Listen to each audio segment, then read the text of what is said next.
Queremos aprovechar nuestro episodio para, primero que todo, agradecer a toda la gente que nos está apoyando en Patreon y en las diferentes donaciones, porque ellos hacen posible este proyecto, ellos garantizan la continuidad de esto, los patrocinadores y toda la gente que nos está apoyando en Patreon y en donaciones.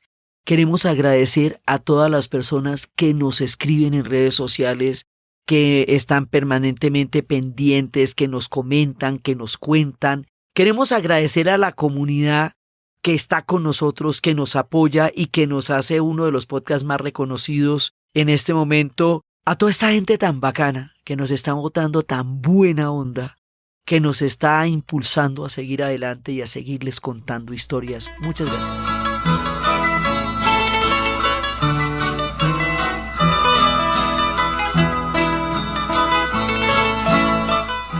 Buenas.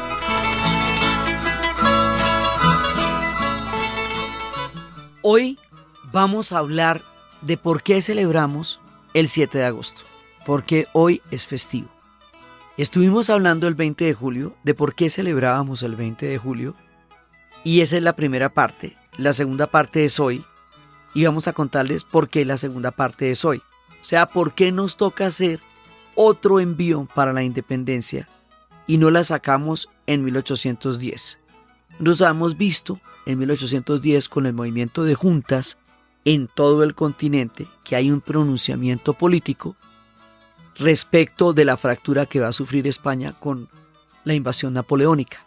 Entonces ahí logramos una gran cantidad de formatos de autonomía y de libertades que suceden por primera vez.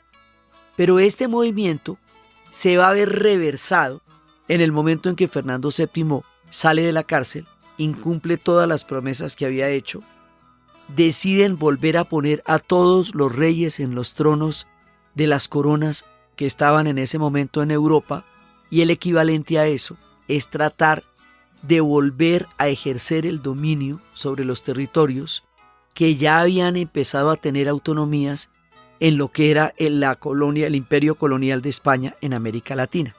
A ese proceso lo llamamos la Reconquista.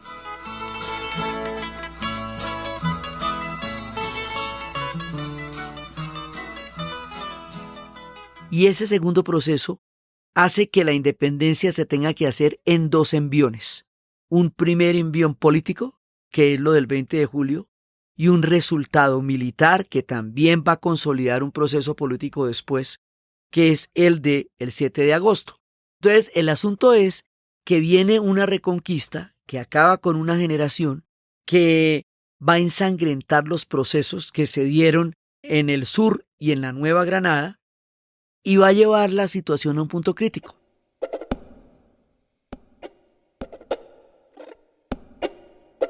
Y en ese punto crítico, todo el debate que hubiera podido darse sobre si había una relación con España política o una relación con España de autonomías o de independencias, la manera tan brutal como se va a manejar esta situación,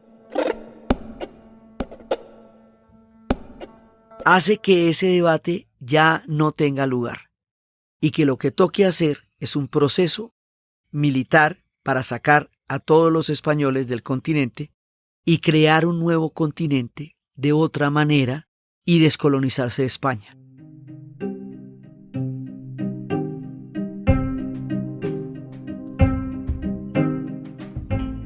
Entonces por eso viene una segunda oleada de independencias. Y mientras tanto fue cuando recibimos una ayuda muy importante de Haití y de Jamaica, porque fueron los puntos donde se pudo organizar Bolívar para empezar esta segunda parte, que significa entrar en todas las batallas. Ahí hay una conciencia continental. La conciencia continental es que se ponen de acuerdo Bolívar y San Martín en que ninguno lo puede hacer solo, ninguno lo puede hacer desde su casa, sino todos tienen que estar en conjunto.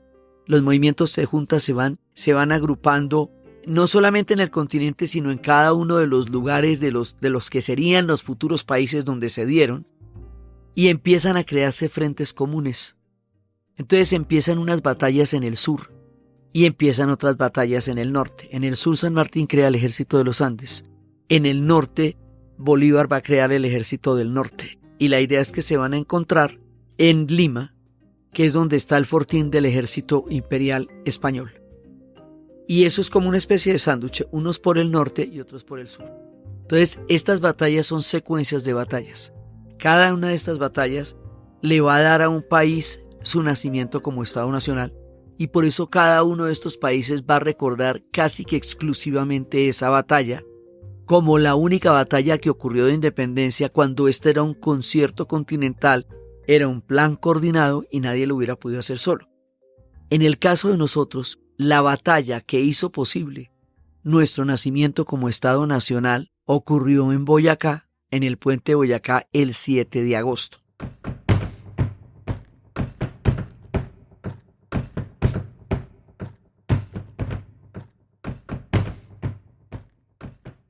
En todas partes están pasando las batallas. Eso no termina de definir todo lo que va a pasar. Más adelante tienen que seguir luchando hasta que lleguen a Ayacucho y a Junín. Pero sí es importante para el conjunto de todas las batallas que están pasando. Entonces nosotros vamos a acercar la cámara dentro de este contexto continental y vamos a mirar cómo es el tema de las batallas en lo que va a ser Colombia. Porque digamos las batallas de Pichincha y Bomboná después serán el Ecuador más tardecito. Cada una de estas batallas va a dar origen a un país. Chacabuco, Maipú van a dar origen a Chile. Entonces, después, todo esto serán decisiones que harán posible el surgimiento de un continente y de una cultura y de una serie de estados y de países. Pero esto se hace poco a poco. Entonces, nuestro 7 de agosto es nuestro papel dentro de ese concierto continental y es lo que pasó aquí y cómo lo que pasó aquí ayudó a definir el plan coordinado que había de sacar a los españoles de las tierras de América del Sur.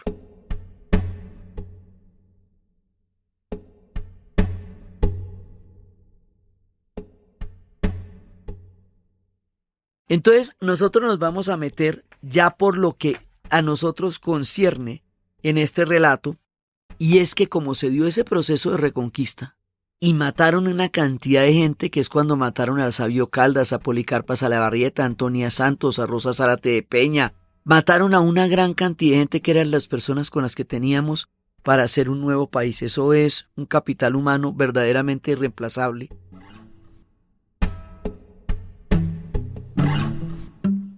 Entonces hay que volver a conquistar los territorios que España había tomado militarmente para poderlos sacar de ahí. Entonces por eso es que Bolívar viene desde Venezuela y para hacer eso se tiene que meter por los llanos y viene desde Pore, viene desde el Tablón de Támara y se va metiendo del llano a la cordillera. Y la definición última va a terminar siendo en el puente de Boyacá. Entonces aquí pasan una serie de cosas. Por un lado, en Santander, en Charalá, cerca del río Pienta, eso con puños, flechas, arcos, dientes, lo que puedan, va a haber unos campesinos que van a enfrentar en Charalá, en agosto de 1819, a las tropas españolas que iban a unirse al ejército contra el cual se iba a enfrentar Bolívar en la batalla de Boyacá. Esta iniciativa, si bien no fue victoriosa como batalla, sí logró retener al ejército español lo suficiente como para que no se diera el encuentro con el ejército que tenía que enfrentar Bolívar en el puente de Boyacá. Por eso la batalla de Pienta es importante no por su logro militar, sino por el papel estratégico de retrasar esas tropas y que se pudiera llegar al puente de Boyacá a lo propio. Entonces ahí hay otra batalla que es la batalla del Pantano de Vargas. Y esa batalla, si bien no es una victoria clara, sí permite seguir el avance. Tiene la innovación de los lanceros, que en ese momento fueron definitivos, y queda en nuestra memoria con el monumento del Pantano de Vargas. En todo caso, por ahí y a pesar de lo dura que fue, seguimos avanzando.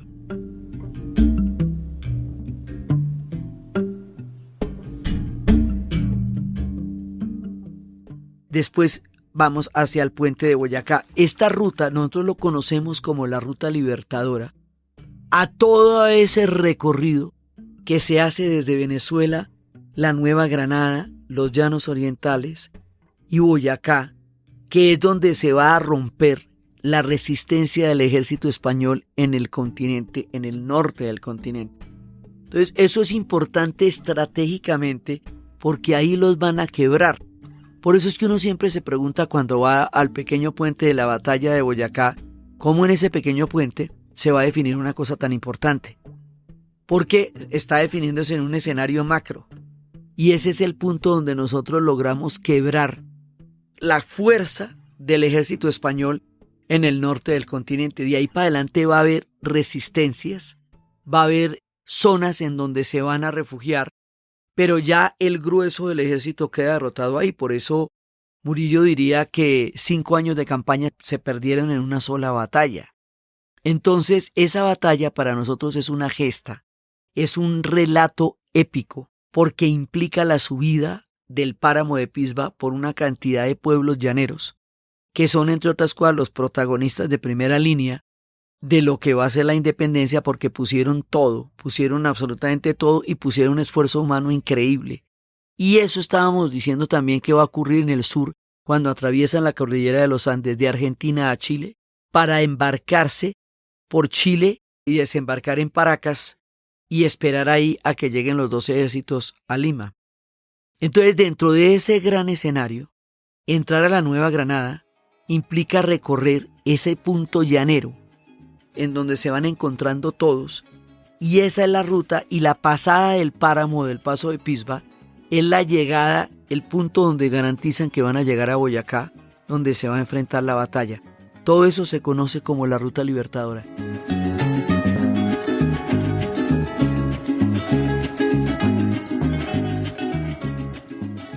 Cada uno de estos puntos que se van dando desde Pore, Tablón de Támara, Nucha, Marcote, Paya, Pisba, que es el paso más grande, lo que va a ser Socha, que es la manera tan solidaria como se recibe un ejército tan supremamente agobiado por el paso geográfico tan grande que han dado, todo esto se vuelve la narrativa de nuestro Estado Nacional. Y cada una de esas batallas se vuelve la narrativa de los estados en cuestión que nacerán. Entonces, nosotros estamos haciendo todas las condiciones para llegar a la batalla de Boyacá. Y eso es una parte importantísima de todo lo que va a pasar en el continente. Entonces, después de la batalla del Pantano de Vargas, es cuando Bolívar ordena regresar a Venezuela para despistar al enemigo, pero mentiras que no. Ahí en ese momento está haciendo una contramarcha. Y se va, o sea, es una operación de señuelo, de despiste. Así como las que hacían antes del desembarco de Normandía, que creían que iba a ser por el paso de Calais o por el Mar del Norte, y no, iba a ser en Normandía. Entonces aquí él da la señal de que se van a devolver a Venezuela, pero en realidad están yendo de manera casi clandestina hacia Tunja y van a tomar la ciudad el 5 de agosto a las 11 de la mañana. Y entonces Barreiro se ve obligado, que era el jefe de las tropas españolas, se ve obligado a movilizar el ejército para impedir que se tomen Santa Fe. ¿Por qué Santa Fe? Porque Santa Fe, una vez más, es la capital del virreinato. Y como una retoma de lo que ya se había liberado durante el movimiento de juntas, entonces toca volver a hacer la vuelta. Ya habíamos sacado al virrey el 20 de julio, el día del florero, pero volvió, entonces otra vez toca volver a sacarlo de allá. Entonces se desvía la ruta para llegar a Boyacá, para poder llegar antes de que puedan llegar a Santa Fe. Y por eso la batalla se va a dar en Boyacá.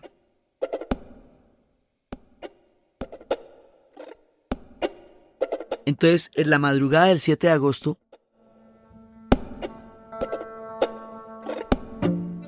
Bolívar se da cuenta de los movimientos realistas y los intercepta antes de que lleguen al puente. Entonces, las tropas republicanas, las tropas de, digamos, las tropas nuestras, contaban con 2.850 efectivos y el ejército español, los realistas, contaban con 2.670, y fue una batalla. La batalla como tal dura 2 horas, de 2 a 4. O sea, dura lo que una función de cine. Pero va a ser una batalla súper intensa. Y la gracia es que los españoles van a ser tomados por sorpresa en esa batalla. Y los refuerzos que estaban esperando no van a llegar porque en la batalla de Pienta retrasan esos esfuerzos. Y esta gente va a ser tomada por sorpresa. Y eso va a hacer que la batalla tenga un resultado definitivo.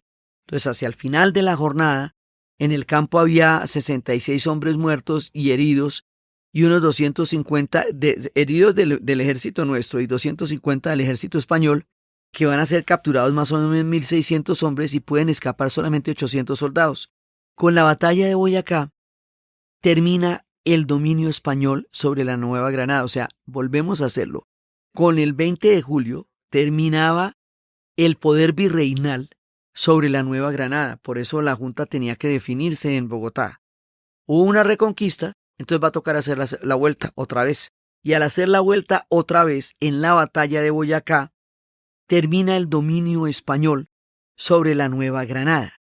Entonces, ya habiendo liberado el sur, con Chacabuco y con Maipo, y habiendo terminado el dominio español en la Nueva Granada con la batalla de Boyacá, entonces las otras victorias van a garantizar que esto que se logró se mantenga. Entonces por eso hay que hacer una vuelta otra vez a Carabobo y hacer la batalla de Carabobo en Venezuela y sellar el Golfo de Maracaibo, que es lo que va a hacer Padilla, el almirante Padilla, para que lo que se logró en la cordillera no se pierda y se pueda mantener al ejército español en la condición de derrota en que quedó después de esa batalla.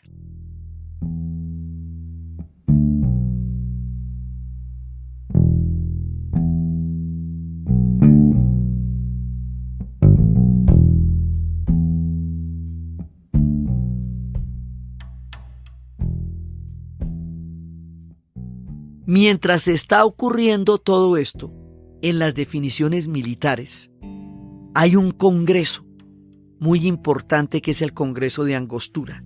Ese Congreso de Angostura queda en una zona liberada que queda en el corazón del llano, que hoy se llama Ciudad Bolívar y hoy queda en Venezuela. Pero en ese momento todavía no estaban en los estados, entonces formaban parte de un mismo territorio. Nuestra campaña y la de Venezuela y la del Ecuador están completamente unidas. Nosotros y los venezolanos estamos haciendo exactamente lo mismo, lo estamos haciendo juntos, los estamos haciendo bajo órdenes de los venezolanos. Y este es el sueño de Bolívar y este es el sueño de Miranda, es el proyecto, es la razón por la cual se van a hacer todas estas batallas. Entonces en este congreso se está discutiendo qué va a pasar inmediatamente después de las batallas. Lo que va a pasar inmediatamente después de las batallas es la definición de los estados nacionales. Entonces todo esto que se ha venido hablando en Angostura se tiene que comprobar con un territorio que realmente exista y sobre el cual pueda tener asidero aquello que se está hablando del nacimiento de un nuevo país. Sí, entonces el triunfo de la batalla de Boyacá da las condiciones históricas para que haya un territorio concretico donde ese sueño que tenían Miranda y que tenían Bolívar de crear un territorio que lleve el nombre de Colombia en honor a Colón, se va a poder realizar porque se ganó esa batalla. Entonces ahí, en medio de todas estas batallas, el 15 de febrero de 1819, se instala el Congreso de Angostura, la ciudad que en ese momento se llamaba Santo Tomás de Angostura, y es la actual Ciudad Bolívar, en un estado que hoy día lleva el mismo nombre, Bolívar. Se instala el segundo Congreso, que lo vamos a conocer con ese nombre. ¿Y qué es lo que pasa ahí? Lo que pasa ahí es absolutamente importante, porque como está acompañado de los resultados de las batallas, entonces ahí se va a dar una consolidación de un estado soberano que se va a llamar Colombia. Ahí se va a instaurar un congreso, pues ya propiamente el Congreso, y este Congreso formula una serie de leyes. Entonces dice que se creó la República de Colombia, que será gobernada por un presidente, que existirá un vicepresidente que suplirá al presidente en el caso de ausencia, que la historiografía después le diría a este nacimiento la Gran Colombia. Esa Colombia va a quedar organizada por 3 departamentos: Cundinamarca, Quito y Venezuela.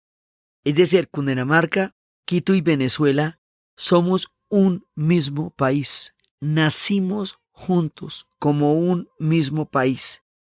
Y ya no va a existir más la Nueva Granada. ahora se va a llamar Colombia o se va a llamar la Gran Colombia y se define que su capital va a ser Santa Fe de Bogotá, que ya no la vamos a llamar Santa Fe por considerarlo un nombre colonial, sino que la vamos a llamar Bogotá.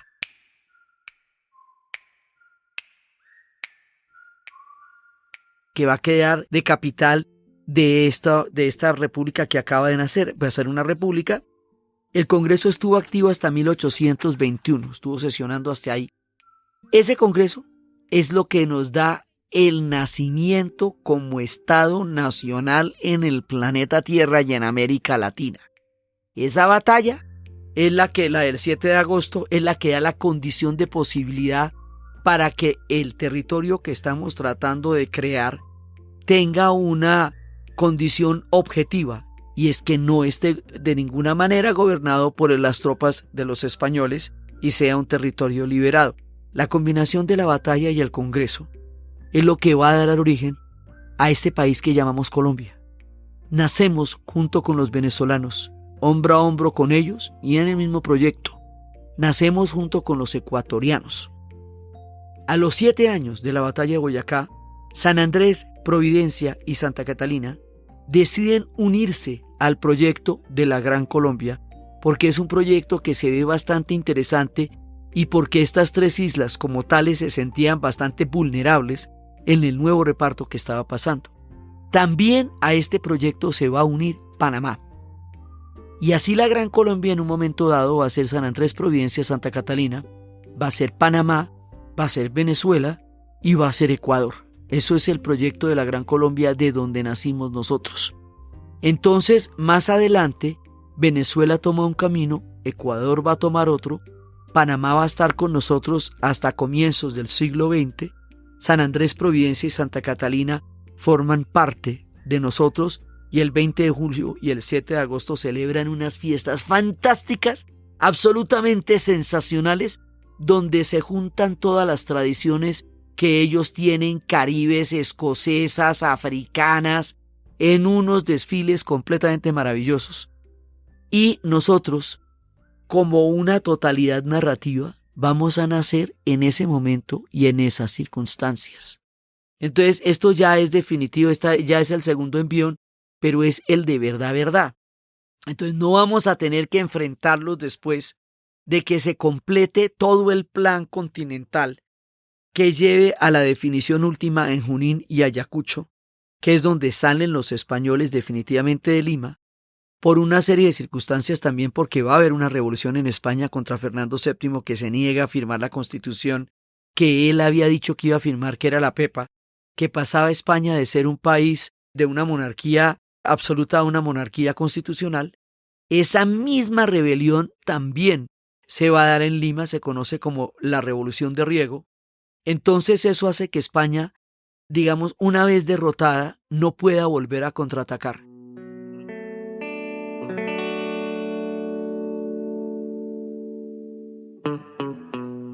Entonces ya no vamos a tener el problema de que haya una reconquista y toque hacer un tercer envión porque no se va a presentar la circunstancia. Entonces ya lo que vamos a definir aquí ya queda definitivo. Por eso nosotros celebramos la independencia en Colombia en 2 enviones. 1810, el 20 de julio, que es cuando hacemos el acto político del pronunciamiento del movimiento de juntas en lo que corresponde a lo que sucedió en lo que va a ser Colombia. Quiere decir que esa es la definición última, pero vimos el 20 de julio que todos los movimientos de juntas se están dando al mismo tiempo y todos son importantes para el nacimiento de las regiones. Y luego la segunda parte, que es cuando las batallas determinan en qué momento los españoles son derrotados y al mismo tiempo el Congreso de Angostura determina el nacimiento del Estado Nacional. Eso es lo que celebramos el 7 de agosto. Y por eso es que son fiestas nacionales, porque nuestro relato de país comienza ahí.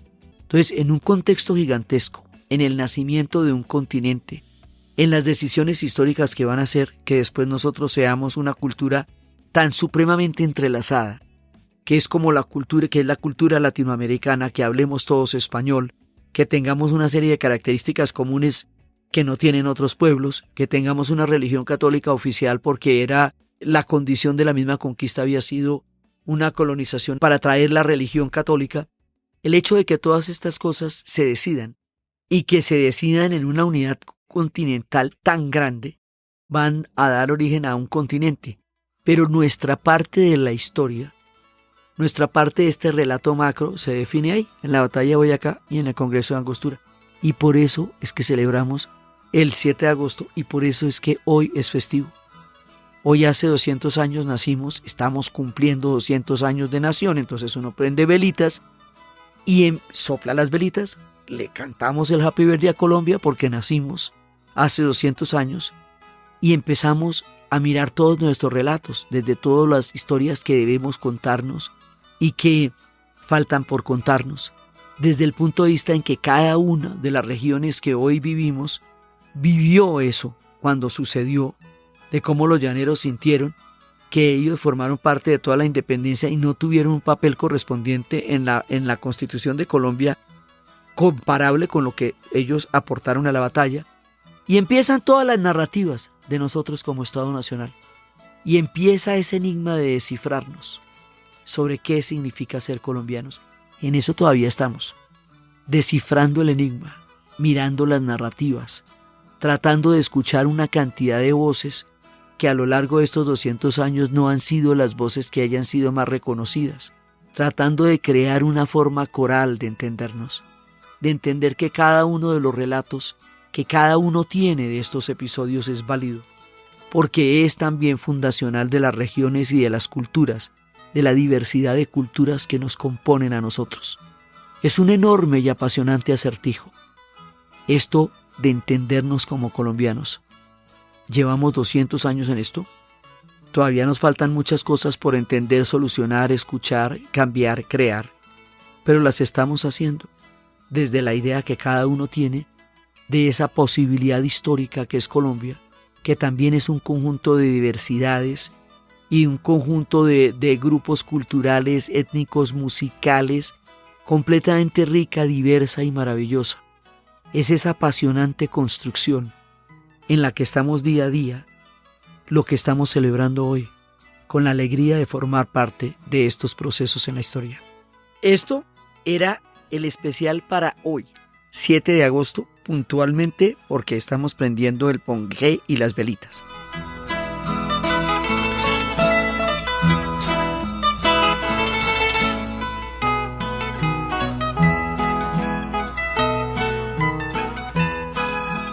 Entonces, desde los espacios de una voluntad continental, de un plan conjunto, del nacimiento de un continente, de las decisiones históricas que se van a tomar entre las batallas y los congresos, y de cómo la combinación de todo eso, el heroísmo de la ruta libertadora, el papel de los llaneros, el sueño de Miranda, el sueño de Bolívar, la idea de la bandera, del Congreso, la construcción de diversidades para crear algo completamente nuevo y diferente que no existía antes, el pasar de ser un virreinato a ser repúblicas, todas las decisiones históricas que nos dieron origen y que hoy se están cumpliendo 200 años en la narración de Ana Uribe.